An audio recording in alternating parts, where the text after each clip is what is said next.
Today I'm just making a quick video talking about why I'm not too afraid for my future as a automotive technician. Lately whenever you tell somebody you fix cars, they go right to the doom and gloom and what are you going to do when electric cars take over? They're never going to break, kind of attitude. And people have been saying that for a while now. I do think it is inevitable. Eventually, we're probably going to end up going to electric cars, and that'll be the majority of the cars on the road. I don't know if that's in the next 5 years or the next 20 years. I don't have any idea as far as the timeline goes. I know that they're ramping up. The sales are really increasing at a fast pace. I have a neighbor that worked for an electric company and one of the biggest suppliers for electricity where I live. And he was telling me how taxed our grid is already, as far as he was telling me that if everybody was to charge their cars overnight, right now where I live, it would be impossible. It would just be impossible to keep up. There have to be a lot of upgrades on the back end to support that.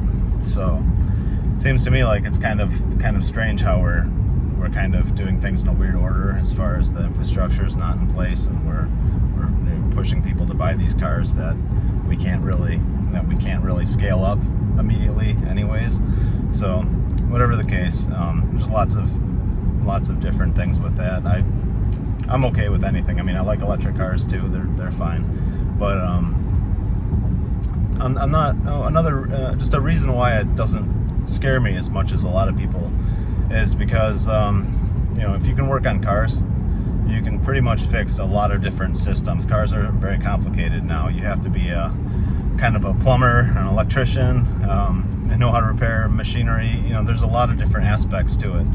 I don't think it would be that hard for me to move into a different field if I had to. Not saying that's what's going to have to happen here, but I think if I had to fix, if I do heating and cooling on a house, I could figure it out pretty quickly, and I could adapt to that, or be an electrician, or lots of different things. I'm just saying that if you can fix cars, you can fix a lot of things. So I don't think, I'm not too afraid for my future really, and I don't even tell people not to get into this field because of that. I think that there's so many unknowns right now as far as what it's going to even look like, that it's not something where we should really be afraid to get into the field. If you love fixing cars, you should do it. So it's kind of my thoughts on it. But I appreciate everybody watching. Thank you.